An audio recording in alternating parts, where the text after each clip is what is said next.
Greetings folks and welcome to the Electromaker podcast. This is your midweek roundup of all things maker and embedded and lovely, albeit in podcast form. And this week we are finally getting around to looking at the Arduino Uno R4. I would have loved to talked about it in last week's show, but the eagle-eyed among you may notice that there was no last week's show, and that's simply because I think everyone who has built their own PC at some point has had that PC at some point during its life just dramatically fail, just everything in one go, which, by the way, if that has ever happened to you, that usually means the power supply is the thing that is the issue. Either that or you have some potential water damage on the motherboard. That's what can make multiple things at once go wrong. However, I took my entire computer apart again and just did the usual messing around bits and pieces, put it back together, and it is suspiciously working fine now. I'll probably be getting a new power supply at some point soon. Anyway, that's the only reason we did not have a podcast and a show last week. But I'm still going to be talking about the Arduino Uno because it's just such a big change. The Arduino Uno is like the baseline board for Arduino, and now it has been significantly upgraded, as we are going to talk about on the show. I will also be talking about a couple of other new bits of hardware. And of course looking at the winners of the Electromaker of the Month contest for June, and there were some fantastic entries as well, and announcing the winner of the Product of the Week competition. So there's quite a lot to get through. Oh, and we'll also touch very briefly on the Red Hat drama that Jeff Geeling has been covering, but very briefly indeed. You'll be much better served to actually just go and watch the video that Jeff Geeling made about it, which will be linked, of course, as everything else will be in the show notes. Also, very briefly before we start, you've heard this before, but if you are considering wanting to help us in some way or other, or you would like to get some new things for your hobby or for your work, consider looking at the shop at www.electromaker.io/shop. We stock a lot of all of the things, and that's all really. I'll leave it at that. So, thank you, and I hope you enjoy this week's show.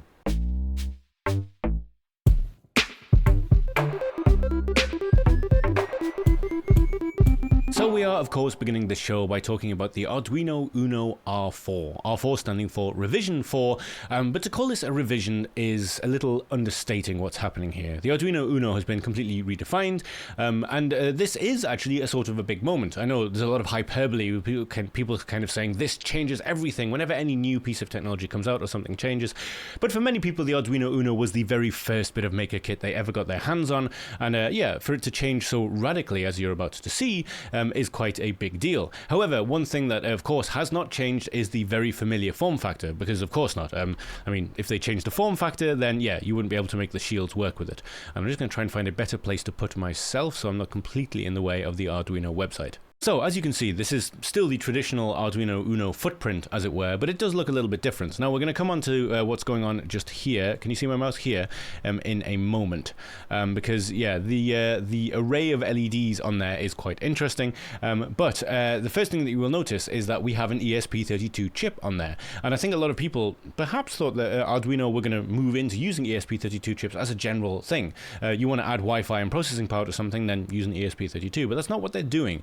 The ESP32 is a Wi-Fi coprocessor for the onboard Renesas chip, and the idea of them using Renesas chips is not particularly outlandish, given that the Portenta C33, which is the cheaper version of the Portenta H7 that was announced at Embedded World, we talked about it back then, which is also, by the way, now available, something I was going to talk about on this week's show, but I will not have time to do so, also uses a Renesas chip. Boy, that was a long sentence, Ian.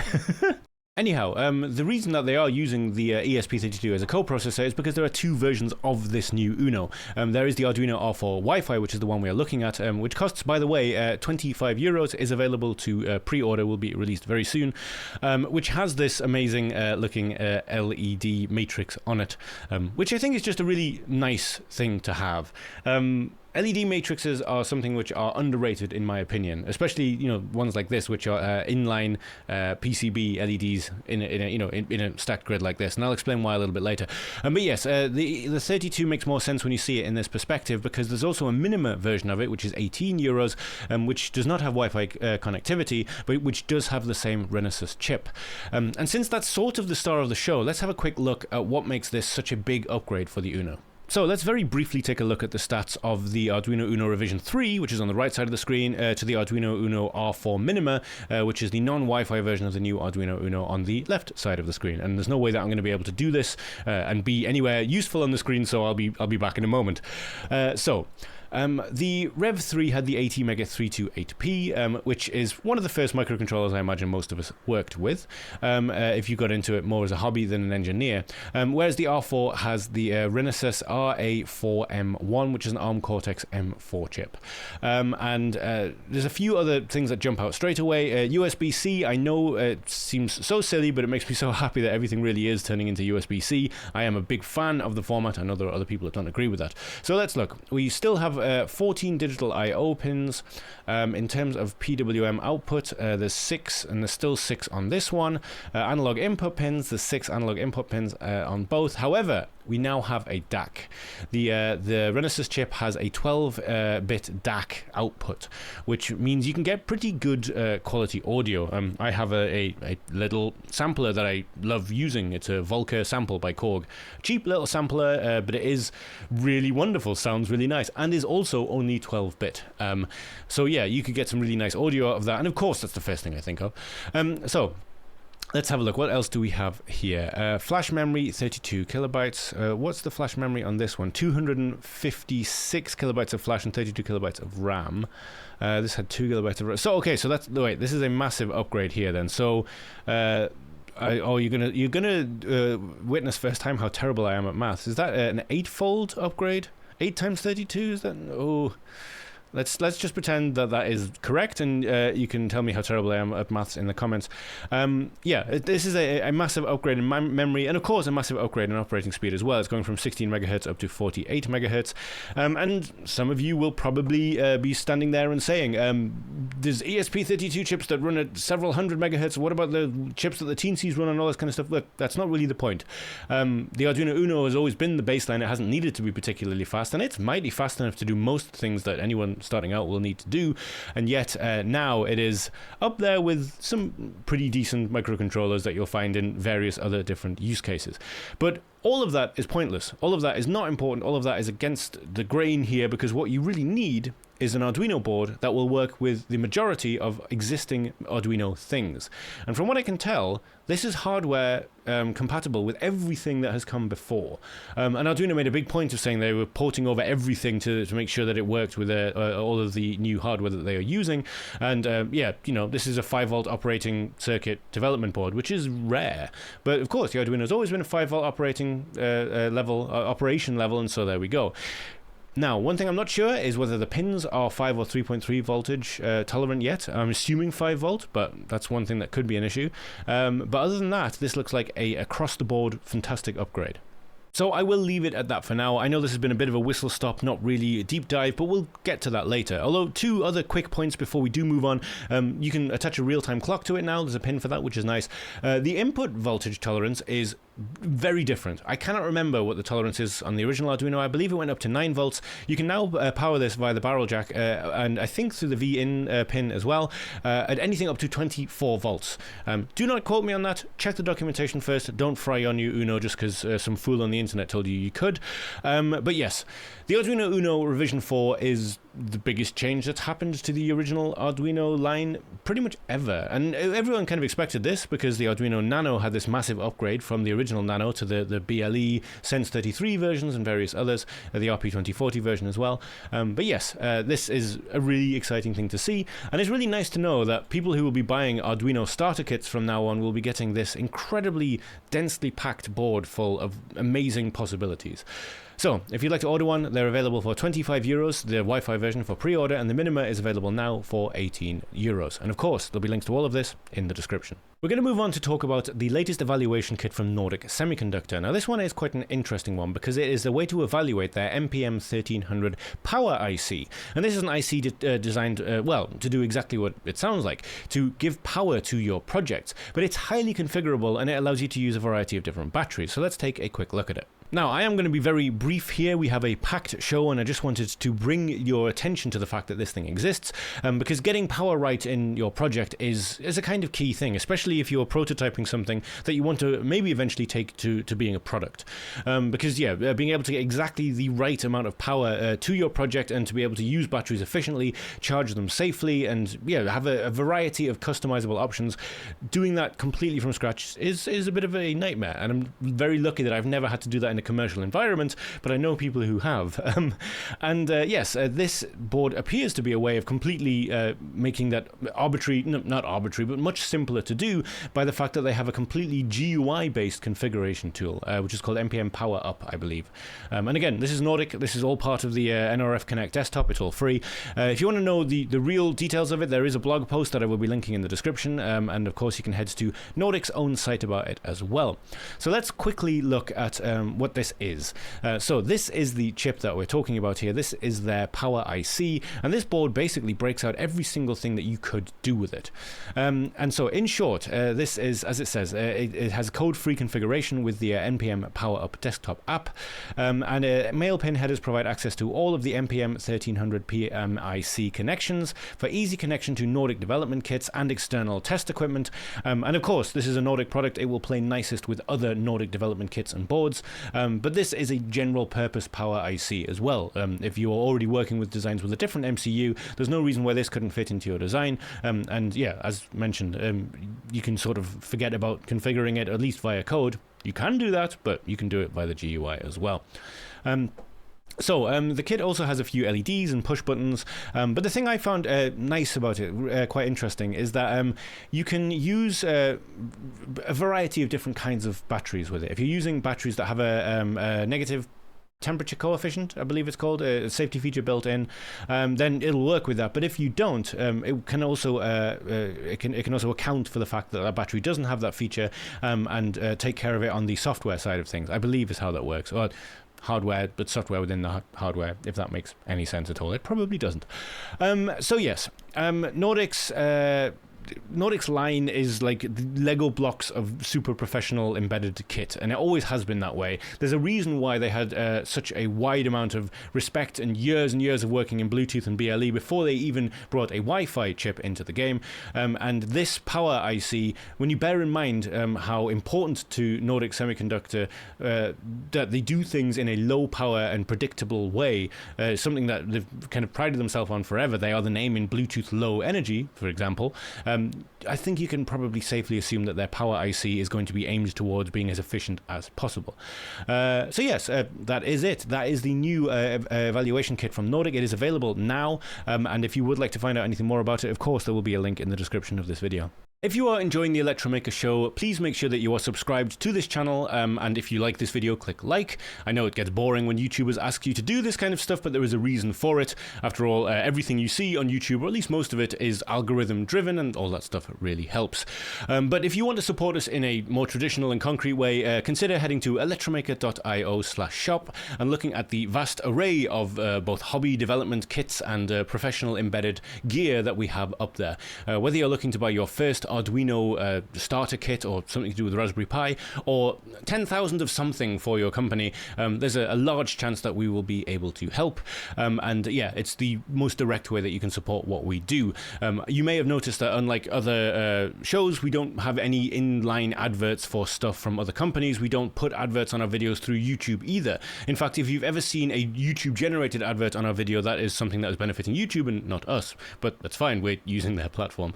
But yes, if you would like to support us in a more concrete fashion, electromaker.io/shop. Thank you for your time. Let's get on with the rest of the show. Now, in just a moment, we are going to look at the Electromaker of the Month winners from June. And by the way, if you've never heard of Electromaker of the Month, that's me down there talking about what it is. You can find a link to the general What is Electromaker of the Month blog post in the description of this video. And we're going to look at the winners for June in just a moment. But before we do, it seems that whenever Maxwell James posts a project on electromaker.io, I have to say to people, this project is fantastic. Do not do it at home. And this one absolutely complies to that. This is a dangerous hot dog cooker, and to say dangerous hot dog cooker is understating the danger somewhat. Now, rather than go into any of the technical details, I won't, because there aren't any. Back in the 70s, there used to be hot dog cookers, which were basically what it looks like here. You put a hot dog on one bit of metal, you put it on another bit of metal, and it will cook the hot dog by electrocuting it.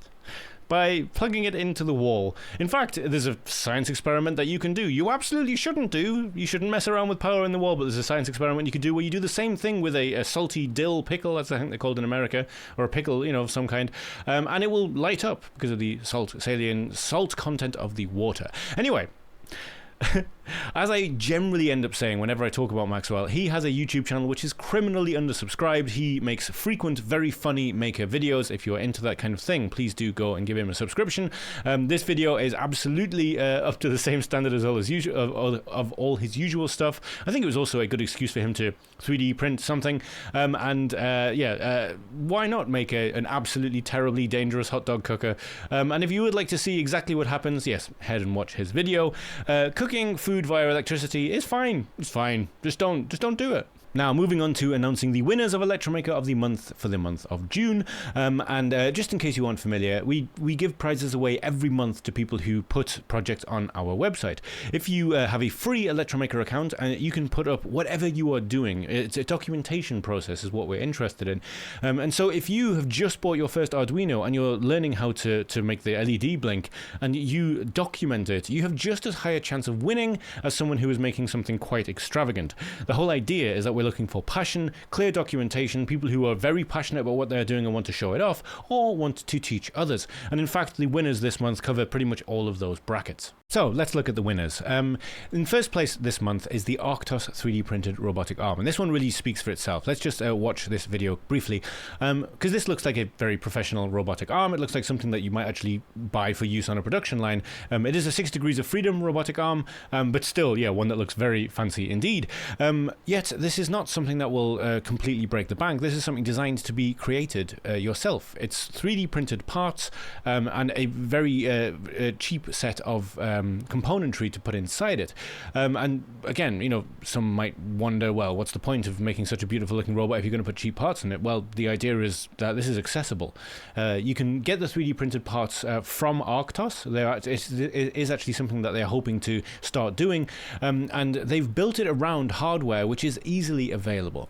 So on their website, by the way, is also very beautiful. The kits themselves come with these wonderful drawings and instructions as to how you can put them together, and the CAD files are something that you can purchase from Arctos. This isn't an entirely open source project. All the code is open source. However, they are selling these rather beautifully shaped plans for 3D printers.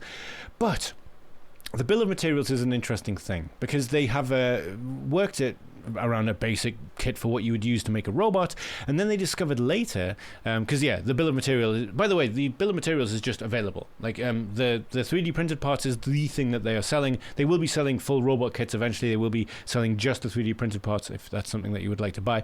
But they discovered that there is an AliExpress vendor that is selling basically a kit which is exactly what you need, and this entire kit is 319 euros, or as they mention, it's a certain amount of dollars. And is on offer right now. It's just something that looks kind of incredible. When I saw this show up on Electromaker, I did wonder whether this would be the thing that won. I don't choose the winners of Electromaker of the month. This is completely independent from me and anyone that is a part of the show. We thought that was a nice idea because it means I don't have to worry about judging people's projects, which is not something I particularly want to do. But yes, this is the winner for the month, and it's just so nice to see a project like this that has clearly been really well thought out from the ground up to be accessible to people. Because right now the kits aren't available, but as it mentions in the blurb just here, is that they made a real point of making it cheaper. All the parts you need to build your own 3D printed robot, most parts are standardized and readily available worldwide. The total cost of parts is approximately $400, primarily sourced from AliExpress, but it's now been condensed into an affordable kit priced at $270. which is interesting. I don't think this kit has been condensed down by the people making Arctos, by the way. I think this is just an interesting coincidence. I could be wrong about that. However, Arctos, you are the winners of Electromaker of the Month this month. The $150 Amazon gift voucher and a pile of Electromaker swag will be making its way to you. I do hope at some point we see an Arctos robot with an Electromaker sticker on it. That would be something that would bring us a lot of joy. In second place this time is a tutorial for the Beagle Connect Freedom, which is a relatively new board. Now, if you've been following Electromaker for a while, it will be something that you are somewhat familiar with, because we actually interviewed Jason from BeagleBoard at Embedded World when these two things were announced. And if you are interested in that, by the way, I can drop a link to that in the video just in the description, as always. But this is me talking to Jason, who is the head of BeagleBoard, and you can see down on the table just next to us, there is two bits of development kit. It's quite hard to see, actually, and now I'm probably in the way of them. But yes, down there you see next to the big wall of micro-click boards is the Beagle Play, which is their new Linux SBC, and the Beagle Connect Freedom, which are both designed for long-range Wi-Fi communication. But the thing that has won the second prize this month is a tutorial for how to get the Beagle Connect Freedom working with Node-RED. So this is quite a nice beginner tutorial because it shows off a few things that make the Freedom so interesting. This is a micro-click board, and micro-click is another form of board which fits into the same idea as Raspberry Pi hats and Arduino shields. They are extra bits of PCB that you can stick on top of development devices to add things to it, and in this case you're seeing there's a quite nice rotary encoder with LEDs on it, and the idea of this tutorial is that you will be using the Beagle Connect Freedom with Node-RED in order to visualize this rotary encoder. Losing words slightly there. It's a really nice combination of ideas because you're doing a tutorial for a relatively new piece of kit, but which is designed to be used by makers, but you're also giving people a fundamental introduction to the idea of Node-RED, which is something which a lot of people probably won't have fiddled with before, especially if this is their first board. This isn't the only tutorial that A. Taylor 2 has put on the website, by the way. She's also put out another tutorial for the Beagle Play, which is very similar to do with Node-RED. It's worth checking that out too. But this is the one that has won the second prize. As it says here, the judges were impressed with this tutorial because it's quite a new piece of hardware, and seeing the easy to follow guides is a great step towards getting more folks included with new maker boards, which is ideal. So congratulations, A. Taylor 2. You will be winning $100 in Amazon gift vouchers along with some tidy Electromaker swag that will be making its way out to you. And in third place is another tutorial, but with a slightly different theme to it. This is a tutorial essentially for the Cubitro IoT cloud system, and it is one of many online cloud systems for the Internet of Things, but it appears to be a very easy to use one, a very beginner friendly one, and this one uses an ESP32 with a temperature and humidity sensor, and uses it to connect to Cubitro via MQTT. Cubitro, I'm going to say Cubitro and Cubitro interchangeably because I read it as Cubitro the first time I read it and it's stuck in my head forever, but yes, the Cubitro is an MQTT broker in this instance, and the good thing about this tutorial is it allows it's kind of a good starting point. Once you've set up one thing with the via MQTT with it, you could set up a variety of other things with a variety of different forms of development boards as well. Given that MQTT is so well supported, it's a great choice, and I think that's one of the reasons the judges liked it as well. With the great documentation, it's easy to follow and build upon. This showcases how to use an online IoT service as a cloud broker for your DIY smart home. So congratulations, this is a project by Akshayan Sinya, and you have won the third prize, which is a $50 Amazon gift voucher and a pile of Electromaker swag. Congratulations to all three of our winners, and thank you to everyone who continues to put fantastic projects on our website. As I mentioned earlier, just before, one of the reasons I'm so glad that I don't have to actually judge these things is that I just get to look at people's projects, and by far the thing I spend the most time doing for Electromaker, other than of course making the show, it is reading through all of the community projects. I think I genuinely have read every single project on the site since I pretty much joined Electromaker, with a few gaps, having children and things like that will take you away for a while, but I'm pretty sure I have read through every single project that has been up there, and just seeing what people are making is one of my favorite things to see. Now, there has been another product of the week. In fact, the product of the week was from last week, but unfortunately there was no show last week. But this one is one that I have talked about briefly before. It's one that I'm really quite excited about. It's one that I would love to get my hands on and play with a little bit myself. However, I do not have the chance nor the time to do that, but one of you will definitely be getting your hands on this because, of course, we will be giving it away.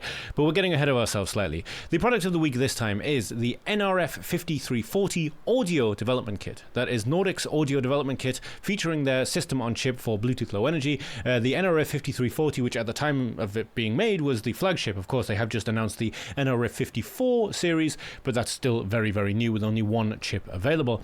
But yes, this is a really interesting idea because Bluetooth audio is obviously a really big deal, but the SoC in itself is really, really powerful. It's their most powerful SoC.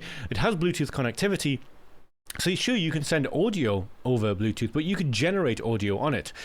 Yes, I'm talking about making a synthesizer using a microcontroller again. Yes, I really only have one thing I ever think about. Anyway, as always, our in-house gadget guru Robin Mitchell is here to guide you through it in video form. There's also a written article about it too. We also wrote a spotlight on the board when it was first announced and released. I'll leave a link to that in the description as well if you're interested in finding out more. And I'd really advise going and watching Robin's fantastic video about it. And if it is something that you are interested in, then maybe you would like to win one. And of course, as you know what's coming next. This is an Electromaker contest. It is fiendishly easy to enter. It is free and you can do it in about 20 seconds. Yes, all you need to do is be subscribed to this YouTube channel and head under this video and leave a comment. And that comment simply has to say what you would do with it and leave the hashtag NRF5340DK. That is NRF5340DK, all one word, no spaces. And when it comes to next week's show, we will search through all of the entries and we will be picking a winner at random. We used to pick based on what people said they would do with it, but I think it's far fairer to just pick a winner at random. And I get a kick out of reading what people would make with one anyway, and maybe that's a feature we can start doing. Even if you haven't won, we'll start looking through at some of the more inventive ideas that people have for these product of the week winners. But yes, our product of the week this time is the Nordic Semiconductor NRF5340 audio development kit, and one of the ones that for reasons that are probably quite obvious I find quite exciting, and hopefully at some point in the future I will also have one that I can play with, and maybe we'll have a more music focused hands-on section of the Electromaker Show. But yes, these are all pipe dreams currently. So that contest is running as of now. Good luck. So I did say I'd cover the latest open source drama, but to call it drama seems stupid. And Jeff Geeling's the one who's really been taking the strides here to talk about what's happening. So this is Red Hat, and Red Hat essentially have just completely closed down their open source side of things. It's not quite true, but it's as close to it. This diagram actually covers it quite nicely. For a long time, Red Hat has been taking Linux, which by the way is completely open source, and then they've been adding Red Hat Magic on top of it, and then they would give a version of Red Hat Enterprise Linux out that people pay for, but they would also release the source code for what changes they made to Linux so that other people could compile their own version of Red Hat Enterprise Linux. Now, a quick reminder that this little graph here starts with an open source version of Linux that they are taking and changing in order to sell, and that's fine. That's completely legal. There's nothing wrong with doing that, but since ever, if you're working with open source stuff, it's just polite to release that source so that if you want to sell your builds to people who don't want to build stuff themselves, like companies, for example, fine. But release the source to the people who are going to actually have the nous to do it themselves. After all, you use open source material. Yeah. Now, Red Hat hasn't broken the law or done anything wrong by doing that, but they're not acting in a good way. There is some other stuff they've done which might be potentially more dodgy, and the language that they've been using, as you will see if you head to the Jeff Geeling video, which I think you absolutely should. He will explain it in many better ways than I have, and he is also someone who uses Red Hat and Ansible in his day job, or at least I assume was his day job. I don't know if he's a full-time YouTuber now. Yeah, it's what they're doing is not great. I urge you to go and watch Jeff Geeling's video, and if there are other takes on it, have a look at them. I'd be very interested to hear what you think of them, especially if you are a network engineer and have worked with Red Hat stuff in the past. But I can't see any angle from this where it doesn't look like Red Hat are just trying to desperately find ways to monetize themselves more, given that they are owned by IBM. And I can't see IBM being very chill and just saying, yeah, be an open source project that doesn't make that much money. I don't see that being a possibility. If I am wrong, please tell me exactly why I'm wrong in the comments of the video. And of course, you can find a link to Jeff's video in the description. By the way, long-time Jeff Geerling viewers will know Red Shirt Jeff. The one thing I want to know is why he didn't choose to wear a red hat in this video. Red hat.